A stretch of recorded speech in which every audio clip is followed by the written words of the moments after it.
궤도 신사 아르센 리팽 중에서 아르센 리팽 체포되다.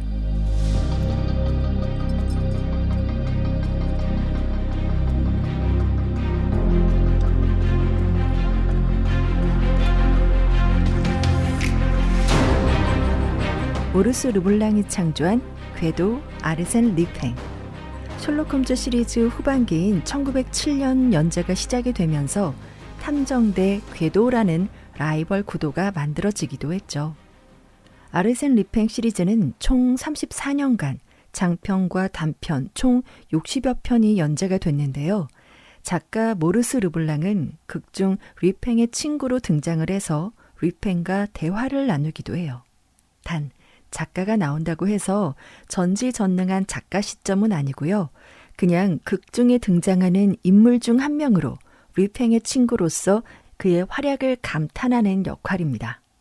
셜록 홈즈의 왓슨과 비슷하다고 할 수 있는데 차이가 있다면 왓슨처럼 홈즈를 따라다니는 것이 아니라 그저 리팽을 지켜만 보는 게 차이라고 할 수 있겠네요. 리팽은 상당한 미남의 젠틀맨이고 싸움도 잘하는 거의 사기캐 맞는 캐릭터지만 발릴 땐 처참하게 발립니다. 성격도 꽤 까칠한데요. 이쯤 되면 왠지 셜록 홈즈와 좀 캐릭터가 겹치는 것 같기도 하죠. 약간 나쁜 남자 스타일이라고 해야 될까요? 어쨌든 리팽은 범죄자잖아요. 그는 범죄를 저지를 때 자신만의 철칙이 있는데요. 살인은 절대 금지입니다. 아무리 미운 상대라도 죽이지 않죠. 물론 예외도 있긴 합니다. 자, 아르센 리팽에 대한 여담은요. 차차 하기로 하고 9편의 단편이 담긴 궤도 신사 아르센 리팽 중에서 첫 번째 에피소드 아르센 리팽 체포되다 읽어줄게요.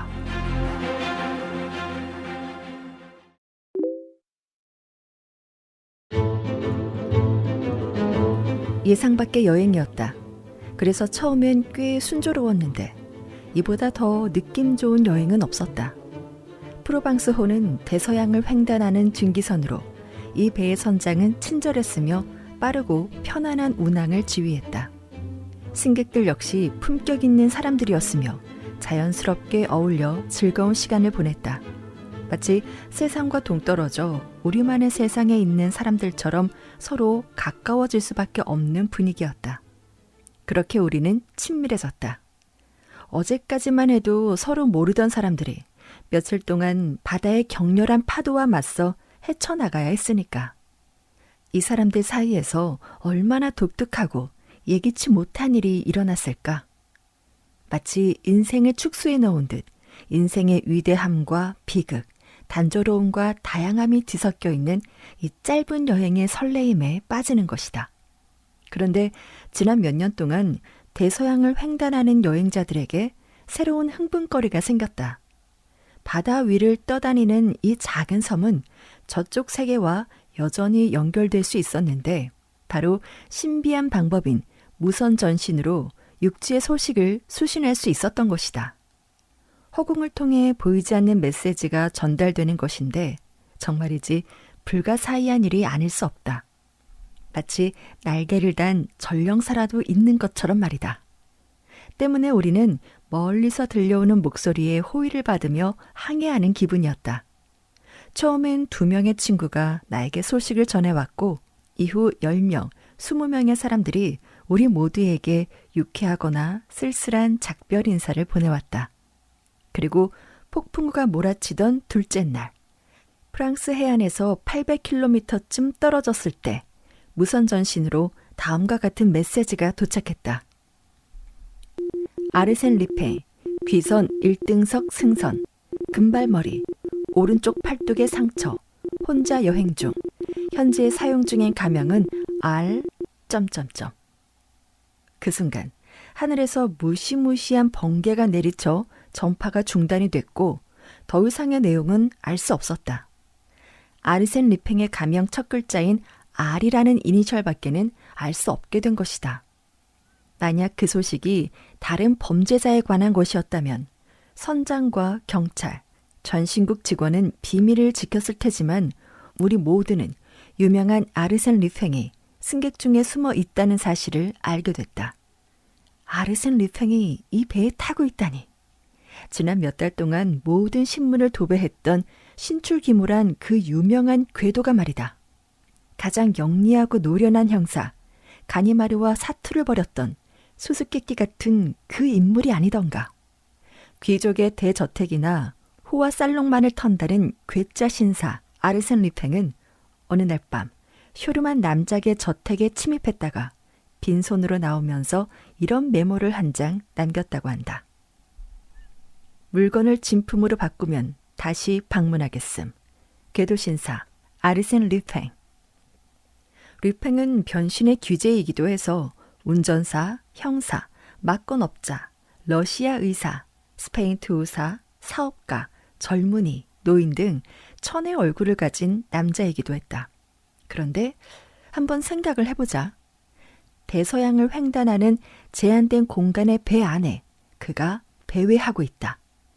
흡연실, 휴게실에서 함께 했던 저 신사, 식탁에서 내 옆자리에 앉았던 신사, 혹은 선실을 같이 쓰는 신사가 궤도 르팽?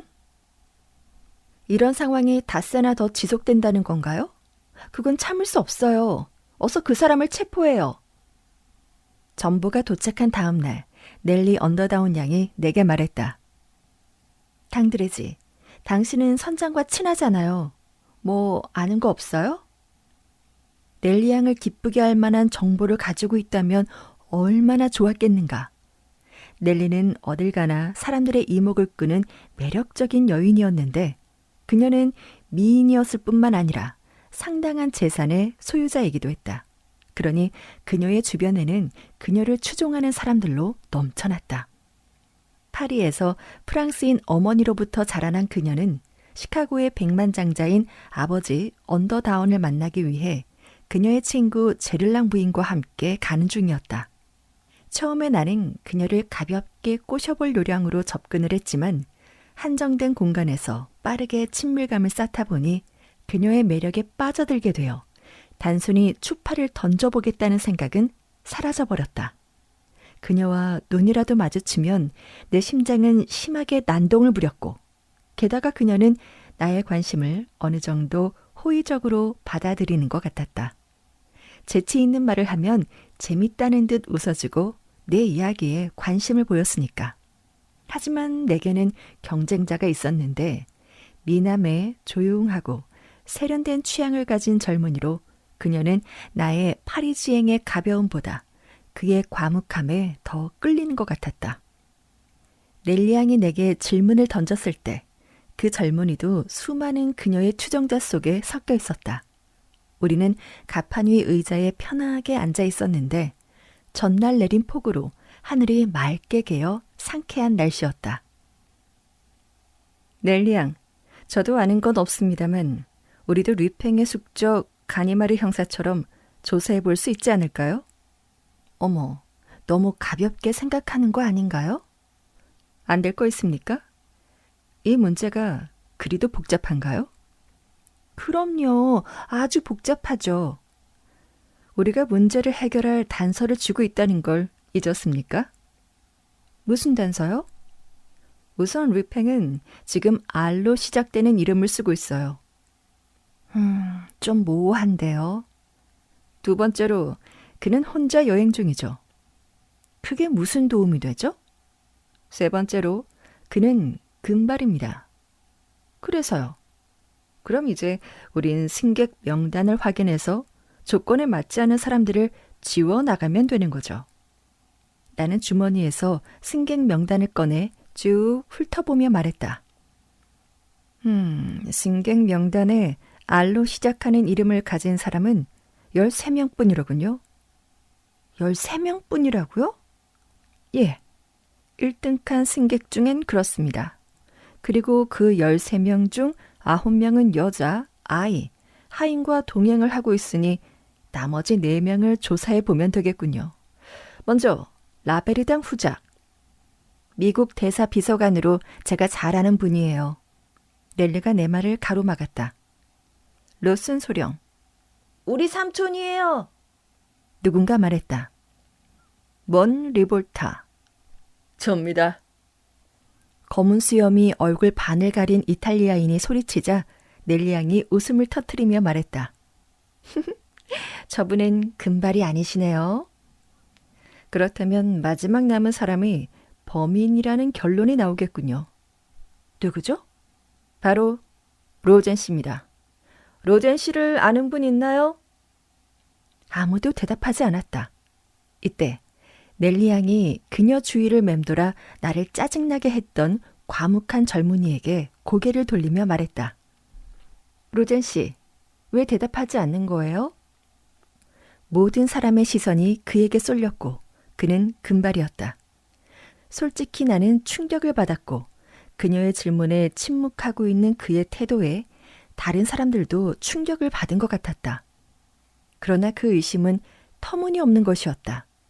왜냐하면 그는 의심받을 만한 구석이라곤 전혀 없는 순수해 보이는 신사였으니까. 왜 대답하지 않냐고요? 내 이름, 머리 색깔, 혼자 여행하고 있는 입장으로 저도 이미 같은 결론을 내렸으니 나는 체포돼야 한다고 생각합니다. 이렇게 말하며 그는 이상한 표정을 지어 보였는데 얇은 입술은 평소보다 더 가늘어지고 창백했으며 눈에는 핏발이 서 있었다. 그는 농담을 하고 있었으나 그의 표정과 태도는 깊은 인상을 남겼다. 하지만 상처가 없네요. 넬리 양이 부드럽게 말했다.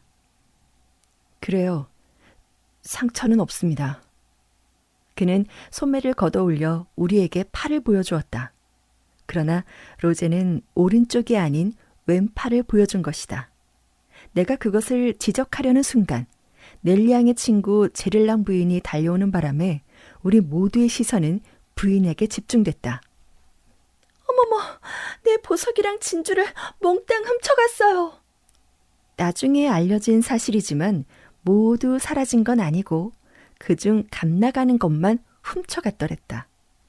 태양 모양의 다이아몬드, 보석이 박힌 펜던트, 팔찌, 목걸이 등 가장 훌륭하고 가치 있는 알맹이 보석들만 어쩜 그리 쏙쏙 빼갔는지 테이블 위에는 보석 틀만 덩그러니 남아 있었는데 꽃잎이 모조리 떨어져 나간 초라한 꽃대 같았다.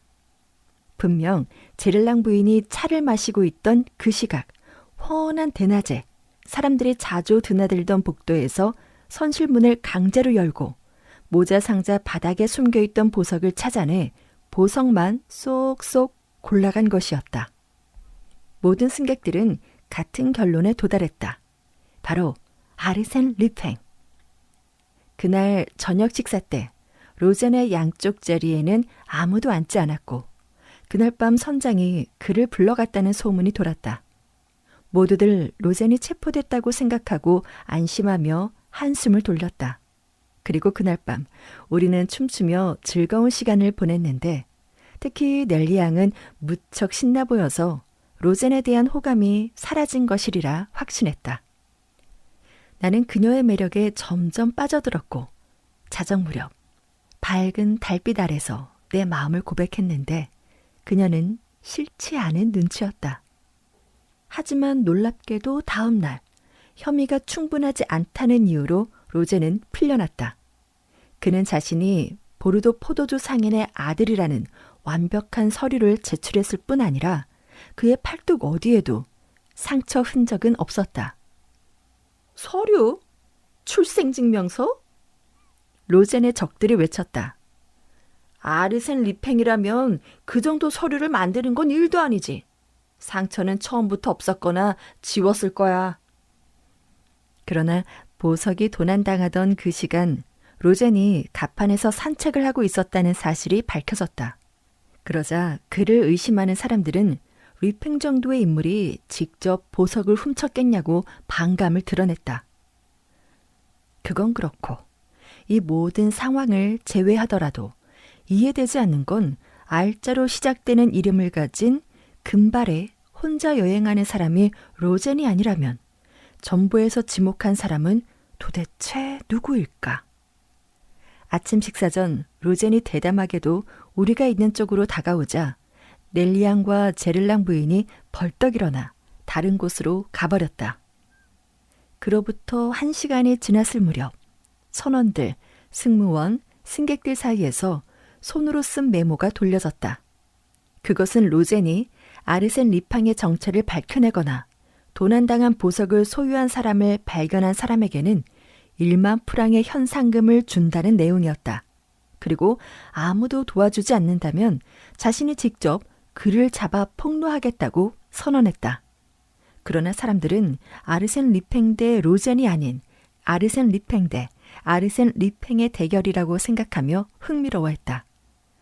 이후 이틀 동안은 아무 일도 일어나지 않았지만 밤낮으로 돌아다니며 질문하고 조사하고 다니는 로젠의 모습을 종종 볼 수 있었다. 선장도 선장 나름대로 배 여기저기를 샅샅이 수색했는데 객실도 예외는 아니었다. 도난당한 물건이 범인의 객실에만 숨겨져 있지 않을 거란 이유에서였다. 이 정도면 곧 뭐라도 찾지 않겠어요? 넬리앙이 내게 물었다. 아무리 마법사를 하더라도 다이아몬드와 진주를 보이지 않게 숨길 수는 없으니 말이에요. 그래요. 우리 모자와 윗도리 안감까지 우리가 몸에 걸치고 있는 모든 것들을 조사해야 됩니다. 그녀의 다양한 포즈를 찍어오던 내 코닥 카메라를 보여주며 내가 말했다. 이 정도 사이즈의 작은 카메라라 하더라도 제블랑 부인의 보석을 숨길 수 있을 테니 말이죠. 사진을 찍는 척하면 의심을 피할 수 있겠죠. 하지만 단서를 남기지 않는 도둑은 없다고 하던데요. 한 사람은 예외죠. 아르센 르팽. 왜죠? 왜냐면 그는 도둑질뿐만 아니라 자신의 정체, 주변 상황을 모두 고려하기 때문이죠. 처음엔 자신만만해 하시더니? 예, 그랬죠. 하지만 그의 수법을 보니 알겠습니다. 그래서 당드레지 당신의 생각은 뭔가요?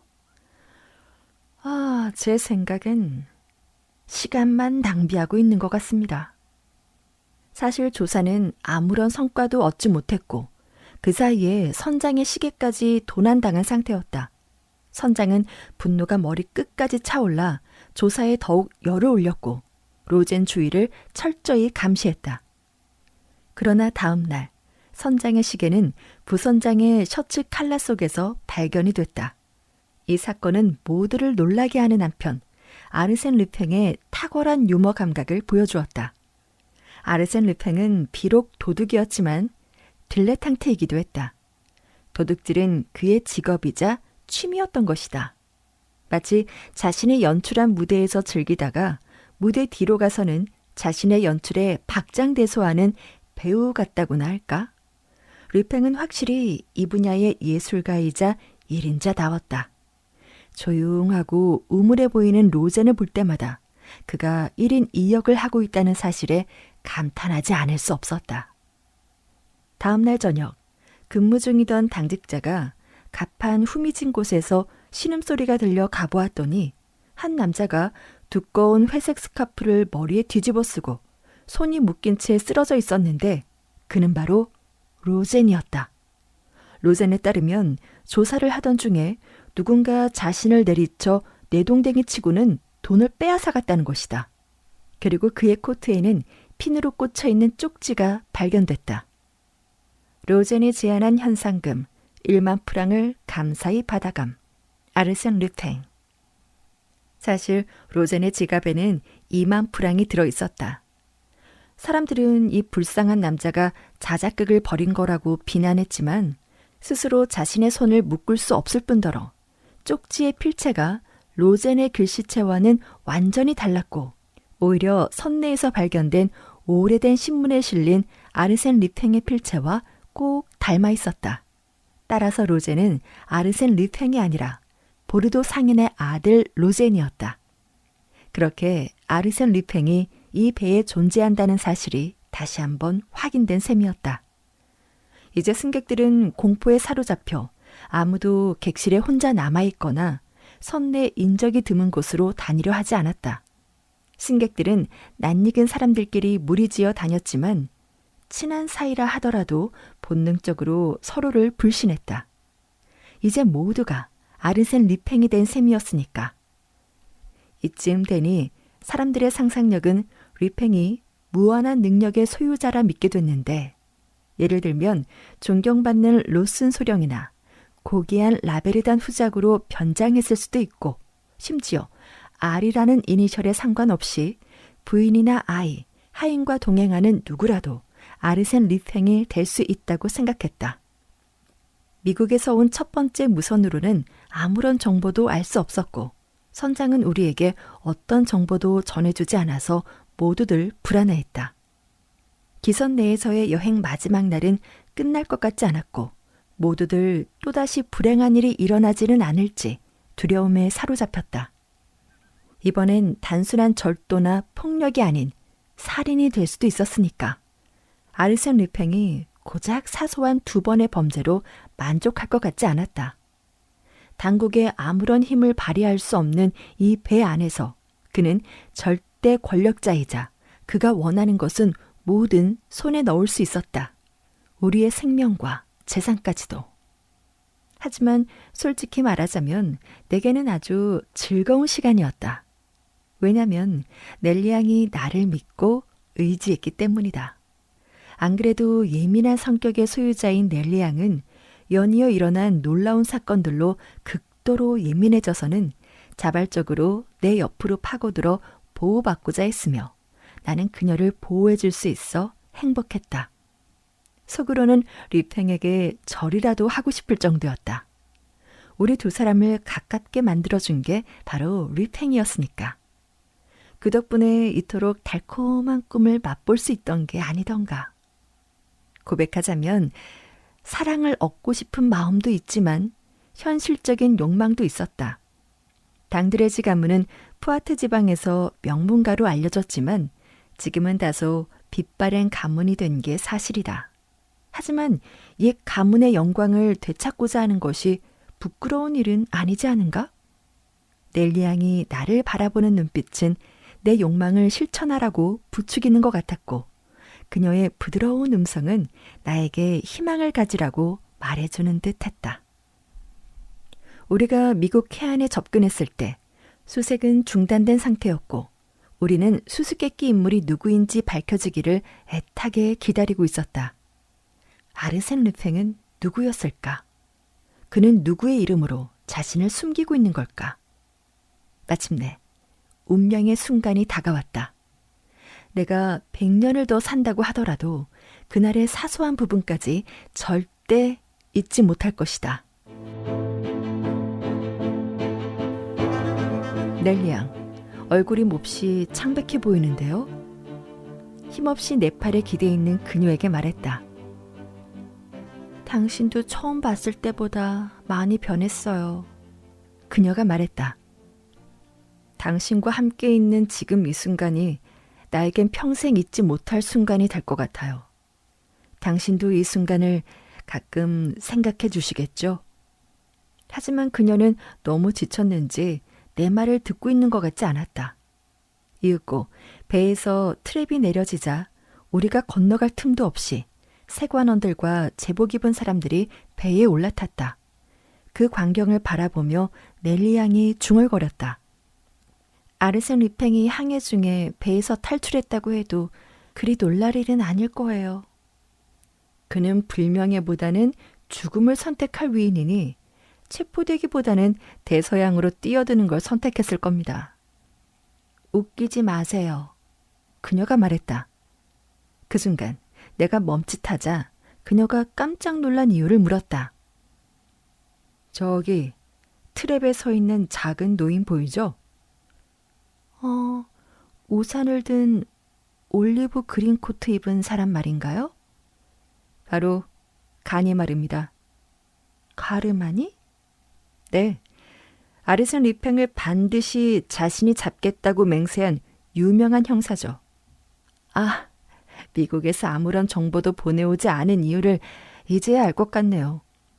가르마니가 와 있었으니까요. 그는 항상 자신의 일처리를 비밀스럽게 진행하거든요. 그럼 이제 아르센 리팽은 체포되는 건가요? 글쎄요, 알 수 없죠. 아르센 리팽이 관여된 사건은 늘 예상치 못한 일이 일어나니까요. 내 눈으로 아르센 리팽이 체포되는 걸 꼭 보고 싶어요. 그녀가 호기심 어린 투로 말했다. 인내심이 필요할 거예요. 그는 자신의 숙적이 이곳에 와 있다는 걸 알고 있을 테니 서둘러 내리지 않을 겁니다. 승객들이 배에서 내리고 있었고 가니마르는 우산을 기대 서둘러 트랩을 내려오는 사람들은 관심 없다는 듯한 눈빛으로 바라보았다. 라베르단 후자, 로슨 소령, 이탈리아 리볼타 등 수많은 승객들이 내렸고 급기야 로젠이 모습을 드러냈다. 오, 불쌍한 로젠. 저 사람 같지 않나요? 어떻게 생각해요? 넬리 양이 말했다. 가르마니와 로젠을 한 장의 사진에 담아두는 것도 꽤 재밌을 것 같네요. 제 사진기로 찍어줄래요? 나는 짐을 들고 있어서. 그녀에게 카메라를 건넸지만 그녀가 사진을 찍기엔 이미 늦어버렸다. 로젠이 이미 형사를 지나쳐버린 것이다.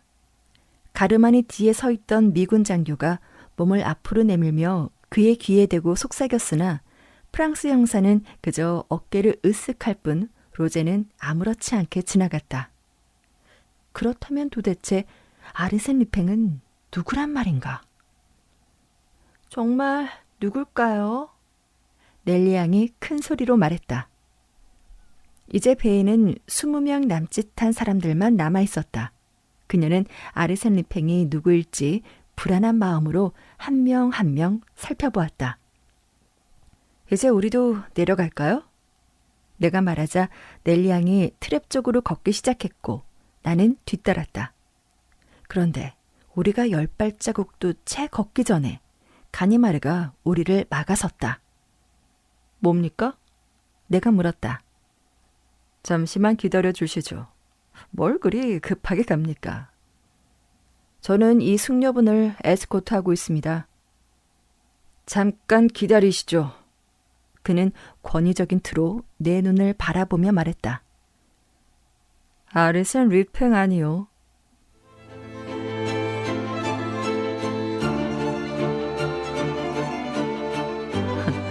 나는 베르나르 낭드레즈입니다.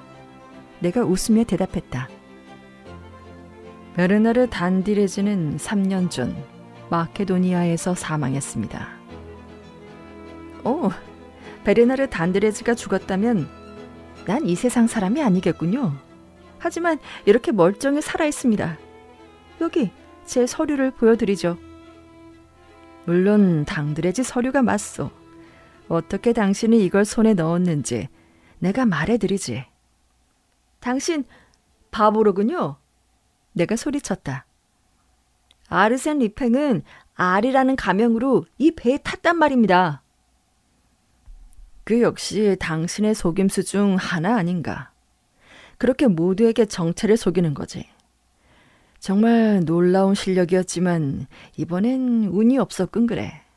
자, 정체를 밝히시지. 나는 잠시 망설였다. 순간 가니마르가 내 오른팔을 거칠게 내리쳤고 나는 고통의 비명을 내질렀다. 상처가 아직 아물지 않았던 것이다. 나는 포기할 수밖에 없었다. 대안이 없었으니까. 나는 넬리 양을 쳐다봤다. 우리는 눈이 마주쳤다. 그녀는 내가 준 코닥 사진기에 시선을 떨구었다. 넬리는 모든 걸 이해했다는 확신이 들었다. 그랬다. 가니마르가 나를 체포하기 전 그녀 손에 들려주었던 그 작은 물건, 그 안에 로젠의 2만 프랑과 제를랑 부인의 진주와 다이아몬드가 들어있었던 것이다.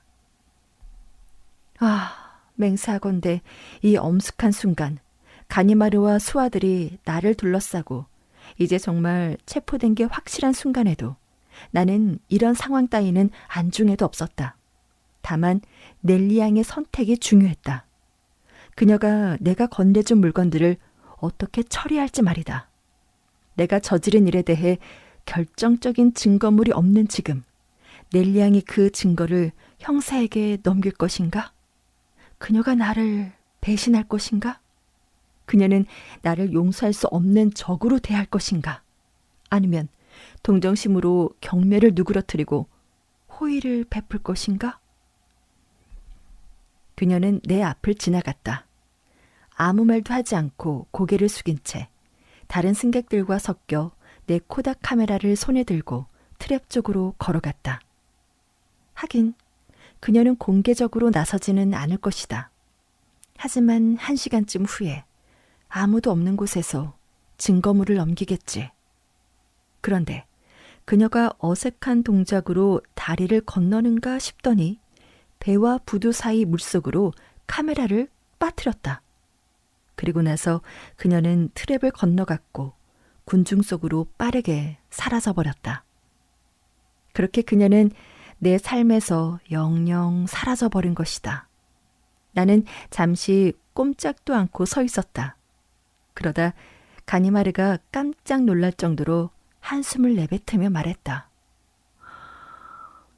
제가 정직하지 않은 사람이라서 유감이네요.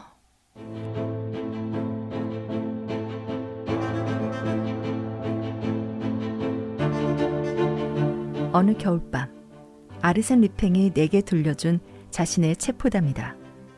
앞으로 이야기를 하겠지만 우리는 우연한 기회에 관계를 맺게 됐는데 우정이라고 해야 할지? 그래, 아르센 리팽은 나를 친구로 대해주었다. 그는 가끔 조용한 나의 서재에 나타나 밝고 활기 넘치는 열정으로 가득 채워준다. 마치 운명의 여신이 보내는 호의로운 미소를 띤 채 말이다.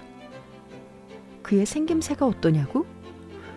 그를 어떻게 표현해야 할까?